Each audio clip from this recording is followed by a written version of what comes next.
한 명도 우리나라의 주가가 이렇게까지 올라간다고 생각하지 않았어요. 그분들도 다 틀렸고 저도 틀렸고, 그분들이 내년에 이제는 또 뭐라고 하냐면 다 5천선까지도 갈 거다 이렇게 말씀을 하시는데, 기관적으로 보시던 분들이 이제 다 긍정적으로 보시는데 그것을 또 100% 믿을 수도 없지 않을까.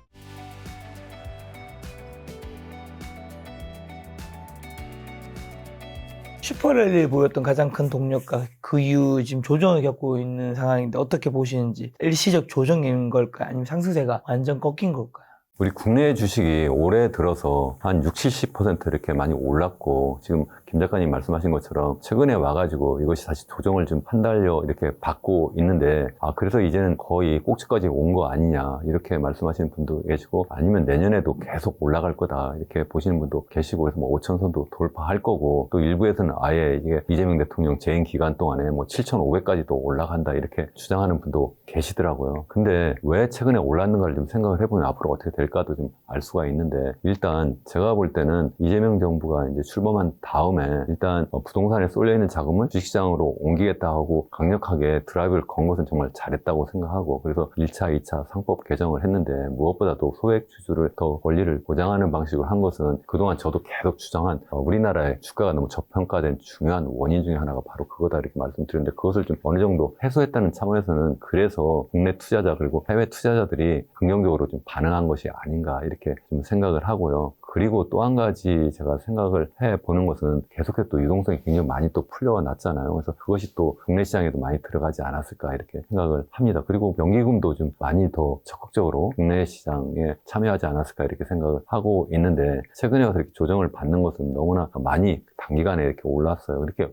오른 적은 제가 기억하기에는 거의 없지 않았을까. 2020년 코로나 때 그때도 유동성이 많이 풀렸을 때도 이렇게까지는 아니었던 것 같은데, 우리나라 굉장히 많이 올라갔다 하는 거고, 제가 지금 여기서 전망한다는 것이 굉장히 어렵다 이렇게 생각하는 것이, 일단 제가 연초에 전망할 때는 우리나라 주식시장은 지난 10년과 비슷하게 거의 오르지 못할 거다 이렇게 생각을 하고 있어서, 그렇게 제가 또 방송에서도 말씀을 드린 바가 있고, 요즘에 와가지고 우리 시장 이제 전문가 분들 여러 이제 애널리스트들이 말씀하시는 것을 보면, 내년에는 이제 5천도 넘을 거고, 뭐 앞서 말씀드린 것처럼 7,500까지도 갈 거다 이렇게 주장하시는 분들도 연초에, 보면 연초 되면 뭐 여러 언론사에서 막 그런 조사를 하잖아요. 그래서 많은 그러한 기관에서 실제 이제 투자하거나 이제 애널리스트로 일하는 분들에게 앞으로 주가가 얼마까지 갈 거냐 이렇게 설문조사를 하는데, 그때 대답한 걸 제가 리스트를 쭉 갖고 있어요. 지금 제가 가져 보여드리고도 싶은 생각도 있는데, 그때에 한 번도, 한 명도 우리나라의 주가가 이렇게까지 올라간다고 생각하지 않았어요. 그냥 뭐 3천선을 넘는 것도 아무도 예상하지 못했어요. 그냥 2,500에서 3천 사이를 왔다 갔다 하거나 뭐 이렇게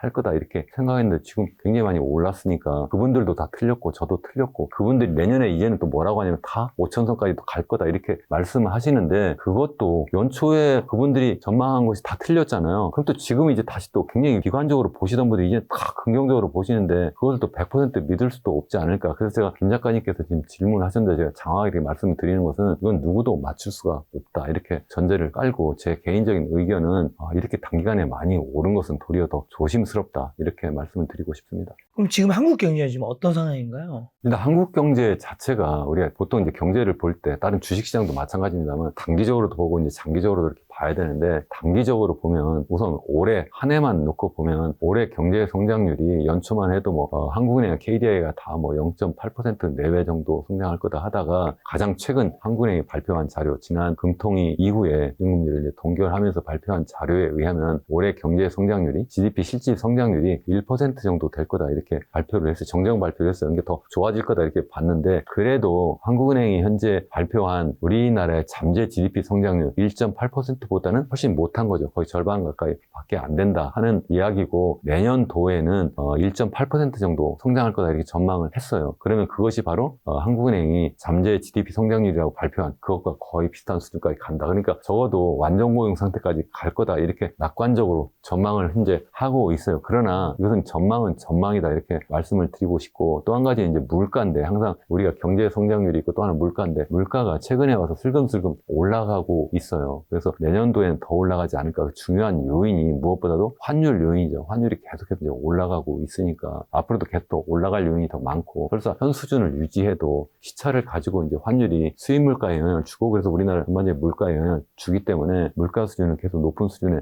있지 않을까. 그래서 지난 7월, 8월 이때만 해도 그래도 우리나라의 물가 수준이 좀 떨어지는 그런 경향을 보였거든요. 그런데 최근 물가 상승률을 보면 지난 10월, 그러니까 우리 통계청에서 그런 조사에서 발표하는데 연간 대비로 보면 한 2.4%까지 올랐어요. 전월 대비로도 한 0.3% 올랐는데, 그러니까 기조가 바뀌었어요. 계속 떨어지는 듯하다 다시 올라갔다 하는 말씀이고요. 좀 더 장기적으로 보면 항상 제가 말씀을 드리지만 우리나라의 GDP 성장률은 계속해서 추락해 왔고, 이게 단기적으로 그냥 뭐 정부가 뭐 재정정책을 엄청나게 많이 확장적으로 해서 아니면 뭐 금리를 엄청나게 낮춰서 단기적으로 결국은 GDP 성장률을 좀 끌어올릴 수는 있지만 장기적인 이런 기조는 바꿀 수가 없다. 이것은 KDI도 그렇고 그리고 한국은행도 그렇고 그냥 그렇게 공통적으로 전망한 거예요. 그냥 30년대 중반 정도 되면 아예 1% 밑으로 떨어지고 40년대 가면 그냥 마이너스로 떨어질 공산이 크다. 그 중요한 원인이 뭐냐? 우리나라의 인구 고령화가 너무 빠르게 진행되고 있기 때문에 그렇다. 인구 고령화가 너무 빨리 진행되니까, 그러니까 전반적인 노동력이 부족해지고 또 현재 참여하고 있는 그 노동자들의 평균적인 연령도 높아지고, 그러다 보니까 아무래도 생산성도 떨어지고 또 뿐만 아니라 그렇게 나이가 더 드신 분들이 많아지니까, 그러니까 당연히 어떤 혁신적인 그런 사고도 덜 하게 되고, 그러니까 아무래도 우리나라 경제 성장률은 계속 추락할 수밖에 없다는 겁니다. 그러니까 이게 굉장히 심각한 문제다. 그래서 제가 계속해서 말씀드리지만 우리나라가 위기냐 아니냐 이것 가지고 많이 논쟁을 하다가 요즘엔 그래도 비교적 위기다 이렇게 말씀하시는 분들이 많이 계신데, 그분들이 주로 위기냐 아니냐 판단하실 때 주로 단기적인 것만 가지고 이야기하세요. 예를 들어서 뭐 1997년에 97년 외환위기 겪고 98년에 마이너스 4.9% 성장했거나, 아니 2008년 서프라임 모기 사태 나고 그리고 이제 2009년에 0.8% 성장을 했거나, 아니면 2020년에 코로나 터졌을 때 마이너스 0.7% 성장했을 때, 이런 것만 위기라고 말씀을 하세요. 그렇지만 이때는 위기도 아니에요. 제가 볼 때는. 왜? 그 다음에 다 V자형 반등해가지고요. 그때 마이너스 한 거 다 만회하고도 남았어요. 이제는 어때요? 올해 지금 0.8%에서 지금 한국은행이 1%라고 했는데 그 정도 수준이면 그래도 아직 2008년, 9년 서프라임 모의 사태 났을 때 그 정도 수준밖에 되지도 않고, 더더군다나 장기적으로 계속 추락하고 있다는 거죠. 그러니까 단기적으로도 지금 좋지 않을 뿐만 아니라 장기적으로도 계속 추락할 가능성이 크기 때문에 이거야말로 정말 위기 중에 위기다. 이게 제가 드리는 말씀은 뭐냐면 97년, 98년 그때 외환위기 겪을 때 제가 쓴 책이 있어요. 그때도 많이 방송에도 나가고 했었는데, 왜 외환위기를 겪었냐. 또 제가 해외에서도 많이 발표를 했었는데, 그 원인이 우리나라가 인간으로 이야기하면 그냥 젊은데 젊다 보니까 혈기왕성하게 막 여러 가지 일을 막 벌리다 보니까 그러다 너무 과로하고 그러다가 갑자기 혈압이 톡 터졌다. 뇌졸중 걸렸다. 중풍 걸렸다. 근데 너무 젊다 보니까 그냥 중환자실에 딱 들어갔다가 거기서 빨리 회복돼서 일어났다. 그래서 외환위기 겪은 그 원인을 제가 뇌졸중이다 이렇게 설명해서 그때 한때 그게 꽤 잘 먹혀 들어갔었어요. 그 책도 제가 교보문고에서 그때 판매해서 베스트셀러 근처까지도 간 적도 있었는데, 지금은 그러한 상황이 아니라 이제는 우리나라는 위기는 위기인데 젊은 사람이 뇌졸중 걸린 것이 아니라 너무나 빨리 우리가 늙어가고 있다. 졸업증 걸렸고 거기에다가 그것을 어떻게든 막지도 못할 뿐만 아니라 그런 상태로 계속 경제가 침체되니까 계속 몰핀 주사만 계속 주고 있는 거예요. 계속 부동산 경기 띄우는 방식만 하고 계속 금리를 낮추고 계속 재정지출을 더 확장적으로 하고, 이렇게 하면서 우선 당장은 고통을 어떻게 좀 줄일 수 있는 것처럼 보이지만 사실은 그게 더 상황을 악화시키는 거다. 그렇게 생각을 하는 거죠. 한국 경제가 앞으로 무너진다면 무엇 때문에 좀 무너질 수 있고, 위기의 징후는 이런 경제 성장률인 건가요? 그러니까 무너지는 징후는 이미 나타났죠. 이미 무너지고 있는 거예요. 무너지고 있는데, 이제 김 작가님의 질문은 단기적으로 일본의 잃어버린 30년을 시작한 1990년과 같은 그런 버블이 꺼지는 상황이라든가, 아니면 97년 외환위기 상황이라든가 뭐 이런 상황을 지금 말씀하시는 것 같은데, 그러한 상황도 올 수도 있다고 생각해요. 그것은 외부적 충격이 있으면, 그 외부적 충격이라는 것이 97년에도 사실은 우리나라가, 제가 아까 뇌졸중이라고 말씀을 드렸습니다만, 이미 우리나라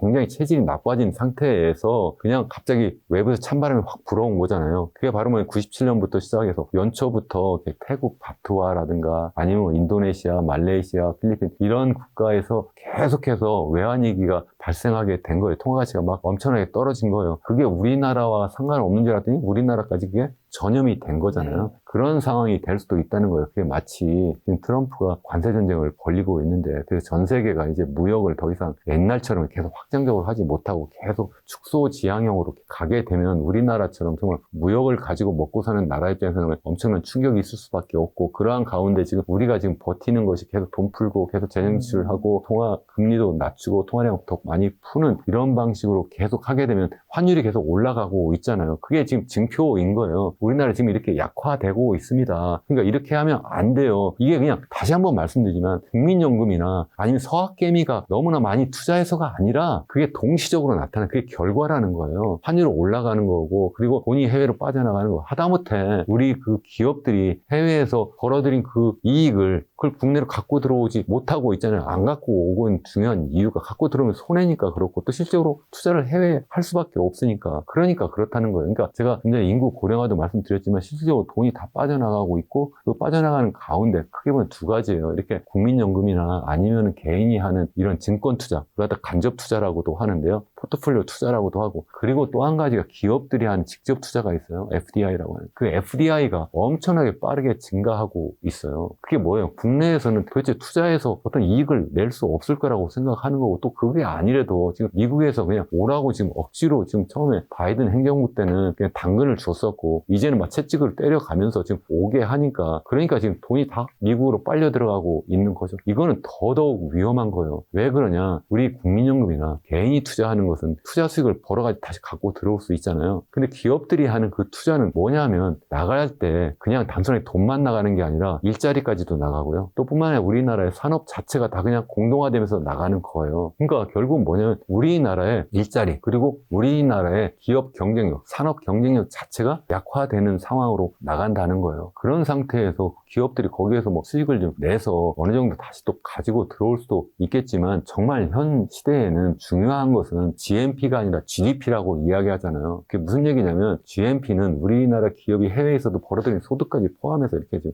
계산해서 이야기를 하는데, GDP가 중요한 이유는 여기에서 해외 기업이든 우리나라 기업이든 여기서 생산해야지만 고용이 창출이 되고 우리나라 산업 경쟁이 더 커지는 거거든요. 그걸 지금 못하고 있으니까, 그게 인구 고령화와도 다 맞물려 있고, 현재 정부의 정책, 한국은행의 정책과 다 맞물려서 계속 움직이고 있는데, 그런 것들을 볼 때 이게 다시 이렇게 올라갈 가능성이 있겠어요? 떨어질 가능성이 있겠어요? 제가 한번 우리 시청자분들께도 여쭤보고 싶고, 우리 김 작가님께도 여쭤보고 싶어요. 여태가 이렇게 내려가다 갑자기 올라갈 수 있을까요? 현 정부에서는 지금 잠재 GDP 성장률 3%까지 끌어올리겠다 이렇게 하고 있는데, 올릴 수만 있으면 정말 너무나 좋죠. 과연 그게 어떻게 가능하겠느냐, 그런 질문을 일단 드려보고 싶습니다. 이게 일시적인 경기 침체가 아니라 회복 불가능한 구조적 쇠락이라고 보시는 거네요. 회복이 완전히 불가능하다고 말씀을 드리고 싶지 않아요. 네. 정말 뼈를 깎는 구조조정을 해야 된다. 그야말로 수술대로 가서 수술을 해야 된다는 말씀이에요. 그걸 하지 않고 계속해서 부동산 집값 띄우기 하고, 그러면서 계속 가계부채 늘리고 계속 그냥 죽어가는 기업들 살리느라고, 그러면서 또 기업부채 그것도 엄청나게 늘려나가고, 그래서 다 GDP 대비 다 100% 내외잖아요. 이렇게 하는 것이 과연 가능한 일이냐, 앞으로 지속 가능하냐는 말씀을 드리는 거예요. 중국을 보세요. 전 중국을 좋아하지도 않고 중국을 옹호하고 싶지도 않지만, 중국도 한때는 우리나라하고 비슷했어요. 그냥 우리나라 비슷하게 시멘트 주도 경제, 부채 주도 경제로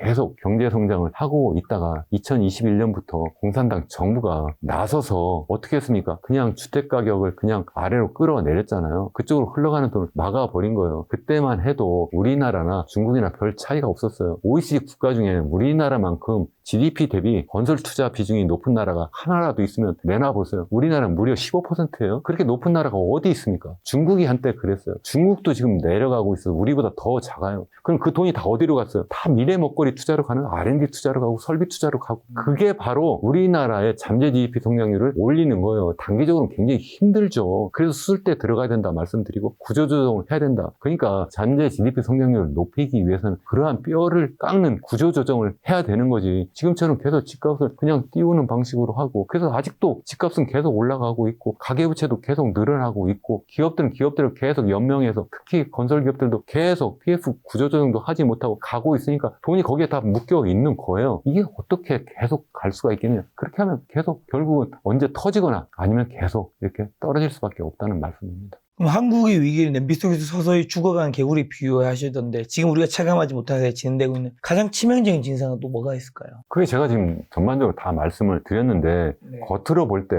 주가가 지금 엄청나게 오르니까 우리 굉장히 좋네 네. 이렇게 말씀을 하실 수도 있겠지만 그거는 단기적으로 제가 볼 때는 약간 좀 과열이다 이렇게 보고 있기도 하고요. 또 실제 앞서 말씀드린 것처럼 정부가 나서서 적극적으로 드라이브를 거니까 거기에 반응하는 개인 투자자, 연기금 그러한 측면도 좀 있지 않을까 이렇게 생각을 합니다. 더 근본적으로 따져보면 그쪽으로 지금 유동성이 많이 풀려나가고 있으니까 실질적으로 재정 지출도 많이 늘렸고 또 실제 통화량도 지금 빠르게 더 증가시키고 있으니까 금리를 굉장히 낮은 상태를 계속 유지하고 있으니까 그런 것이 아닐까 이렇게 생각을 하고 있어요. 그러니까 사실은 앞서 다시 말씀드린 것처럼 우리나라는 정말 도로증에다가 당뇨병 걸린 거예요. 당뇨병에다가 합병증까지 걸린 거예요. 그래서 우리나라는 그런 상태에서 제대로 치료를 받지 못하고 있으니까 그냥 비실비실 하고 있는 그 모습 그것을 보면 그게 정말 징표 아니냐. 그것이 어쩌면 지금 당장 쓰러지지 않았으니까 위기가 아니다. 1997년에 아니면 2007년에 그때처럼 갑자기 퍽 터져야지만 그래야지만 이 징표네. 그러니까 지금부터 대책을 세우자. 이렇게 하면은 우리는 더더욱 위험하다. 그때와 달리 지금은 이미 늙어가고 있고 계속해서 합병증까지 걸려가고 있고 대책을 세우지 않으니까 그냥 좀 전에 김 작가님 말씀하신 것처럼 정말 삶아지고 있는 개구리 꼴이 아니냐 그런 말씀입니다. 한국의 통화량 증가 속도가 경제 규모에 비해 지나치게 빠르다고 지적하셨는데 이것이 물가 폭등과 자산 거품에 어떤 영향을 미치고 있는 건가요? 통화량이 얼마나 빨리 증가하냐면요. 네. GDP 하면 우리가 명목 GDP가 있고요. 그 실질 GDP가 있는데 우리가 일반적으로 보는 건 다 명목 GDP예요. 또 그것도 원화 기준도 있고 또 달러 기준도 있는데 뭐 여담입니다만 달러 기준으로 보면 올해 GDP가 지금 마이너스 0.9% 역성장하게 생겼어요. 바로 환율 때문에. 환율이 너무 빨리 올라가니까 지금 달러로 하면 이게 마이너스로 도력이 내려가게 되는데 어쨌든 원화 기준으로 볼 때 계속해서 증가를 하는데요. 증가하는데 이 파란색 선이 우리 원화 기준으로 GDP예요. GDP인데 이게 지난해 기준으로 어느 정도냐면 2,556조 정도 된다. 그런데 M2 총통화 우리 광의통화라고도 하는데 그 유동성은 어느 정도냐면 4,000조가 넘어요. 4,000조가 넘는다. 그게 무슨 얘기죠? 그러니까 통화량이 GDP에 비해서 한 1.5배 더 많아요. 그럼 항상 그러면 또 괜찮겠는데 여기 보세요. 2005년 6년 때만 해도 두 개가 거의 비슷했어요. 그 이후에 어때요? 계속해서 통화량은 빨리 풀려나가요. 그런데 GDP는 그 속도를 따라가지 못한다. 이거 뭐 다른 나라 다 그런 거 아니냐? 미국이 그리 돈이 많이 풀려나간다는데 이게 미국이에요. 위에 있는 게 이게 GDP예요. 명목 GDP. 아래가 M2예요. 자, 어떤 게 위에 있어요? GDP가 위에 있어요. M2가 밑에 있어요. 그게 아니래도 저거 추세를 보세요. 두 개 추세가 거의 비슷하게 움직여요. 2012년에 코로나 터졌을 때 그때 M2를 엄청나게 늘려나가서 그나마 격차가 줄어들었지만 최근에 다시 또 벌려놨잖아요. 우리나라는 그게 아니라 어떻습니까? 계속해서 격차가 더 많이 벌어졌다. 그러니까 제 말씀은 우리나라 M2는 GDP 대비 한 1.5배 더 많고 미국은 반대로 지금 M2가 아니라 GDP가 M2보다 한 1.5배 가까이 많아요. 그러니까 상대적으로 미국의 물가가 더 안정적이다 이렇게 저는 생각을 하고 있어요. 그게 무슨 말이냐.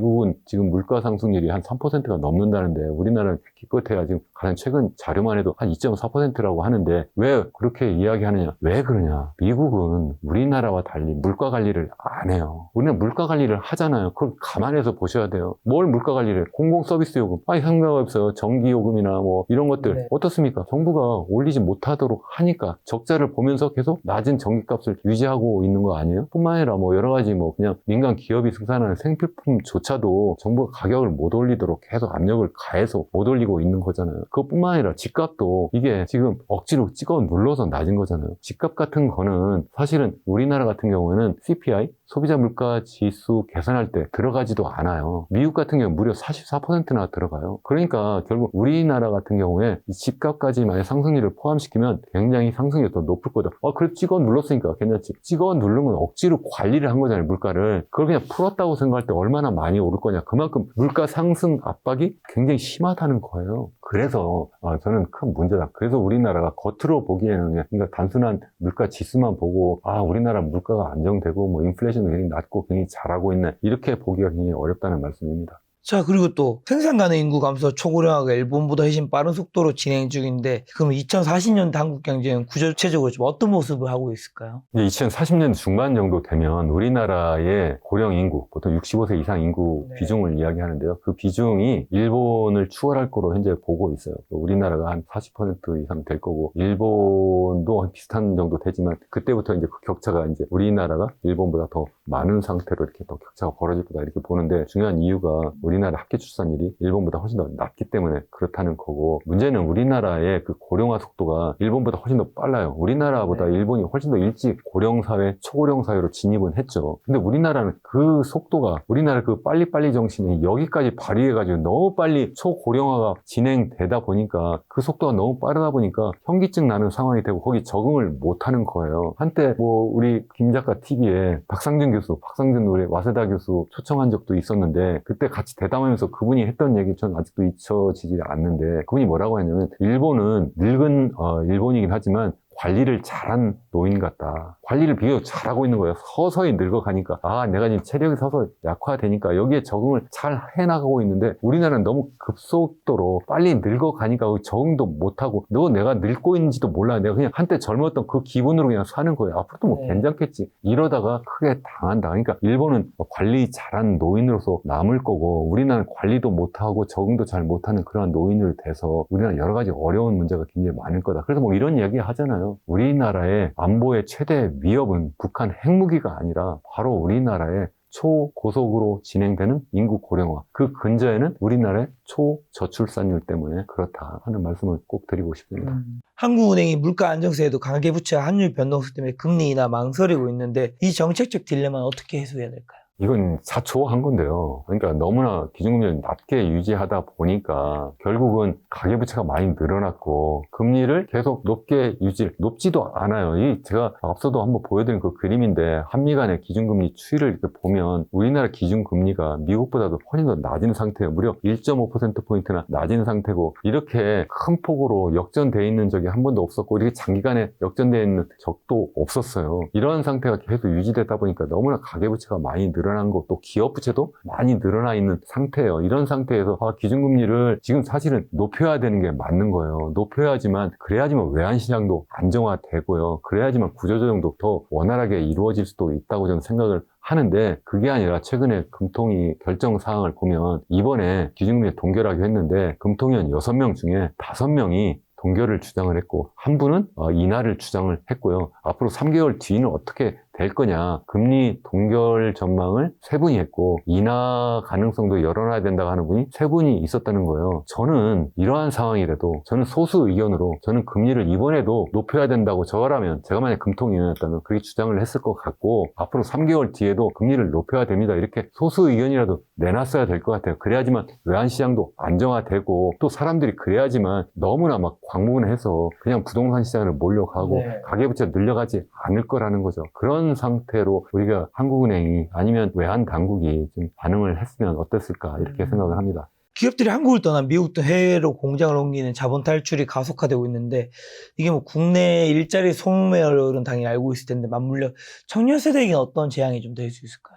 이게 결국은 일자리 문제와 정말 직결된다. 앞서도 말씀드린 것처럼 우리나라 기업, 우리나라 개인, 우리나라의 연기금이 해외 투자를 많이 늘리는 것은 기본적으로 미국에서 아니면 해외에서 끌어당기는 힘도 있지만 우리가 밀어내는 힘도 있는 거예요. 그러니까 원심력, 구심력이 같이 작용을 하고 있는데, 그 힘을 놓고 보면, 일단 우리 내부적인 요인만 일단 놓고 보면, 우리나라 내부적으로 기업하는 그런 환경이 너무 나쁘기 때문에 기업들이 일단 돈이 빠져나가는 거고, 또 개인이나 연기금 입장에서 볼 때 수익률을 최대한 높여야 되는데, 여러 가지 여건이 국내에서 하는 것보다는 해외에서 하는 것이 더 수익이 높을 거다, 이렇게 보는 건데요. 이러한 상태에서 이제 기업들이 특히 이제 많이 빠져나가게 되면 일자리가 같이 빠져나가고, 또 뿐만 아니라 여러 가지 제조업의 기본적인 산업 경쟁력 자체가 약화되는 거다, 그렇게 말씀을 꼭 드리고 싶고, 그러한 가운데 새로운 일자리가 나올 수가 없고, 여기와 맞물려서 실제 이제 기업들은 해외로 빠져나가는 동시에 이미 있는 국내 공장마저도 전부 다 AI 로봇, 전부 다 이 산업용 로봇을 다 대체하고 있어요. 이게 대체하고 있으니까 어떻게 되겠어요? 당연히 국내 일자리 더더욱 줄어들 거고, 더군다나 이제 우리 초지능, 인공지능이 등장하게 되니까 실제 순수하게 우리 두뇌를 사용하는 그러한 일자리도, 서비스 업종조차도 그 일자리가 이제 많이 없을 거다. 점점 더 줄어들 거라는 거죠. 이게 무슨 말씀이냐면, 특히 이제 청년들, 뭐, 대학을 졸업하거나 이제 고등학교 졸업하고 이제 뭐 일자리를 구하려고 할 때, 그러한 분들에 대한 일자리는 더더욱 줄어들 수밖에 없어요. 왜냐하면, 그러한 일자리는 로봇이나 아니면 AI에 의해서 대부분 대체가 되어 있는 거고, 더더군다나 또 해외로도 또 계속 빠져나가니까 일자리는 앞으로도 계속 줄어들 거다. 그러한 상태에서 지금 억지로 정부가 그냥 일자리를, 단기적인 일자리, 뭐 인턴이라든가 뭐 이런 일자리 지금 많이 만들어내고 있는데, 그래서 실업률 자체로 보면 굉장히 양호해요. 미국보다도 더 낮아요. 제가 앞서 물가도 말씀드렸는데 너무나 그걸 관리를 하다 보니까. 그래서 저는 사실은 한국 자료, 한국 통계 자료를 잘 안 봐요. 그거 봐봤자 그걸 사실 믿을 수가 없으니까. 그럼 어떻게 우리나라가 미국보다도 지금 경제 성장률이 더 낮은데 어떻게 실업률은 우리나라가 훨씬 더 낮아요. 더 높아야 되는 게 맞는 거죠. 그렇지 않습니까? 근데 생각해보세요. 제가 오늘도 뭐 지하철 타고 이렇게 여기 올 때 보면 그 지하철 뭐 계단이라든가 아니면 선로에 이렇게 서 계신 연세 많으신 분들이 거기에서 무슨 일을 하고 계세요? 그냥 일자리 준다고 그냥 거기가 계신 거예요. 그게 우리나라 경제 성장률의 생산성 향상에 무슨 도움이 될 거예요. 젊은이들에게도 사실은 마찬가지예요. 그냥 여러 가지 일자리를 나누기 위해서, 고용을 뭐 늘리기 위해서, 실업률 낮추기 위해서 여러 가지 시도를 하고 있습니다만 사실 근본적인 해결책이 되지 못한다. 과거 IMF 외환이 그냥 기업 부채가 문제였다면, 다가올 오기는 그러면 가계와 정부의 부채가 내관이 될 것 같다고 말씀하시던데, 이게 어떤 의미고, 터진다면 어떤 형태로 얼마나 큰 파괴로 좀 다가올까요? 외환위기 때는 우리나라가 굉장히 젊은 가운데 과욕을 부리다가, 그러니까 기업들이 결국은 해외에서 단기 외채를 많이 빌려와서 그것을 갑자기 갚지 못하는 상황이 되면서 폭 터진 거잖아요. 근데 지금은 그게 아니라 기업들도 물론 돈을 많이 빌리긴 했는데 대기업들은 비교적 그런 부채 관리를 잘하고 있어요. 그리고 기업들 중에서 우리나라 기업들도 GDP 대비 부채가 지금 100%가 지금 넘고 있는데, 사실 가계부채보다 더 높아요. 거기에서는 중소기업, 자영업자들이 빌린 그런 부채가 굉장히 많아요. 그 부채는 굉장히 위험해요. 그래서 거기도 언제든지 터질 수 있다, 저는 그렇게 생각을 하고 있고요. 또 가계부채도 최근에 뭐 한국은행이 지난 7월까지만 해도 뭐 100%가 넘는다, GDP 대비. 그러다 갑자기 그것을 이제 90% 초반으로 낮췄는데 계산하는 방식을 바꿨어요. 그러니까 사실은 바꾸지 않으면 아직도 그냥 100% 수준이고, 어쨌든 뭐 어떤 게 옳았든 어쨌든 그냥 90%라고 해도 이것도 정말 엄청나게 높은 수준이고, OECD 국가 중에서 제일 높은 수준이고, 더군다나 우리나라는 전세 보증금이라는 것도 있기 때문에 그 1000조에 해당하는 그 전세 보증금까지 포함하면 그야말로 우리나라는 GDP의 한 130% 정도 되는데, 만약에 부동산 시장에서 갑자기 어떤 충격이 있게 되면, 주택 가격이 갑자기 떨어지게 되면 결국은 영끌이한 많은 사람들이 이 가계부채를 감당하지 못하고 그래서 뒤로 넘어지고, 그렇게 되면 많은 금융기관도 같이 넘어지게 되지 않을까. 그래서 그것이 무서워서 지금 한국은행도 기준금리도 낮추지 못하고 이렇게 하는데, 그것이 결국 미봉책이라는 말씀을 제가 다시 한번 드려요. 이런 상태에 계속 갈 수 없다 하는 말씀입니다. 한국 기업들이 향후 10년간 2천억 달러 이상을 미국에 이제 투자하기로 한미 무역 협상으로 합의했는데, 이게 제2의 외환위기로 불려 달러 유출의 기폭제가 될 수 있나요? 정확하게 말씀드리면 한미 간의 관세 협상을 통해서 우리나라가 3,500억 달러만큼 투자하기로 했고요. 그중에 2천억 달러는 정부가 투자하는 거예요. 정부가 투자하는데 매년 상한선을 200억 달러만큼 해서 그렇죠. 10년 동안 나누어서 투자한다, 분납한다. 사실 투자한다고 말이 투자지 사실 투자도 아니고 거의 수익금을 나중에 회수하기도 굉장히 어려운 상태로 합의가 되어 있는 상태이고요. 그리고 1,500억 달러만큼은 마스가 주로 이제 조선업 분야에서 이제 투자를 민간 기업이 하도록 이렇게 현재 합의가 되어 있는 상태고, 그거 말고 우리 김 작가님이 말씀하신 이제 또 민간 기업들이 1,500억 달러만큼, 주로 대기업들 있잖아요. 삼성전자라든가 현대자동차, 이런 데서 또 한 1,500억 달러만큼 투자하기로 약속을 해놨어요. 그러니까 총 5천억 달러만큼 미국 투자를 현재 하기로 약속이 되어 있는 상태입니다. 그러니까 이런 상태에서 결국은 뭐 우리 정부가 투자하는 것도 그렇고 아니면 민간 기업이 투자하는 것도 그렇고, 이런 투자를 이렇게 많이 하게 되면 우선 당장 달러가 빠져나가는 것도 문제고, 또 우리나라의 결국은 일자리가 빠져나가는 것도 문제고, 우리나라의 산업 경쟁력이 약화되는 것도 정말 문제다. 그것이 정말 걱정입니다. 앞으로 10년 세상을 바꿀 건데 혁신 기업은 한국보다 미국에 더 많다고 하시던데, 지금 당장 그럼 주목해야 될 미국 주식이나 앞으로 산업 분야는 어디가 될까요? 그래서 저는 계속해서 말씀드리지만 주로 디지털 사회를 네. 선도하는 그런 기업들, 제가 뭐 여기서 빅테크요? 빅테크가 앞으로도 계속 될 거라고 생각을 하고요. 또 뿐만 아니라 제가 네 가지 뉴 노멀을 항상 말씀을 드리잖아요. 또 한 가지가 우리나라뿐만 아니라 전 세계가 다 노인 사회로 바뀌니까, 노인 사회로 가니까 건강 관련된 그러한 산업, 주로 바이오 관련된 산업도 굉장히 좀 좋다고 생각을 하고요. 그리고 이제 또 한 가지가 이제 기후 위기잖아요. 그 기후 위기와 관련한 그러한 분야도 지금 뭐 트럼프 대통령의 기후 위기는 이거 거짓말이다, 사기다 이렇게 하고는 있지만 그래도 저는 진실을 믿고 있어요. 그러니까 결국 그쪽도 굉장히 유망한 분야라고 보고 있는데 우선 제일 먼저 저는 일단 디지털 그리고 또 이러한 뭐 바이오 관련해서 굉장한 혁신, 혁명이 계속 일어나지 않을까 이렇게 생각을 하고 또 기후위기와 관련해서도 결국 생존의 문제이기 때문에 궁극적으로는 그쪽에도 많은 혁신과 그리고 연구 개발이 계속 이루어지지 않을까 그쪽에 투자하는 것이 좋지 않을까. 그러니까 전 투자하는 것이 좀 뭐 가치주 뭐 이런 거 많이 이야기하잖아요. 가치주가 있고 뭐 테크주 뭐 이렇게 이야기를 하는데 저는 테크주라고 이야기하는 것이 미래의 가치주라고 생각하거든요. 그러니까 무슨 말씀이냐면 현재는 약간 위험 부담이 있을 수 있지만 그것을 여러분들이 잘 선별을 해야 되는 거죠. 그걸 제가 일부러 안 찍고 있잖아요. 딱 찍으면 제가 그걸 다 맞출 수 있으면 그럼 저도 그러면 여기 나와서 굳이 뭐 이 시간에 이런 이야기 할 거 뭐 있어요. 제가 그냥 전 재산 팔아서 그걸 몰빵을 해버리죠. 그 누구도 맞출 수가 없어요. 정확하게는. 그렇지만 여러분들이 그렇지만 스스로 잘 판별을 하시고 공부를 하시다 보면 미래를 선도하는 분야는 이쪽이고 거기에서 정말 선도하는 기업들은 이런 거구나. 다만 그 기업들의 여러 가지 장점과 단점, 여러 가지 리스크 요인은 뭐구나. 그래서 거기에 맞춰서 좀 어느 정도 분산 투자를 하면 자기의 수익률을 굉장히 높일 수 있고 또 안정성도 계속 도모할 수 있지 않을까. 저는 그렇게 생각을 하고 있는 편입니다.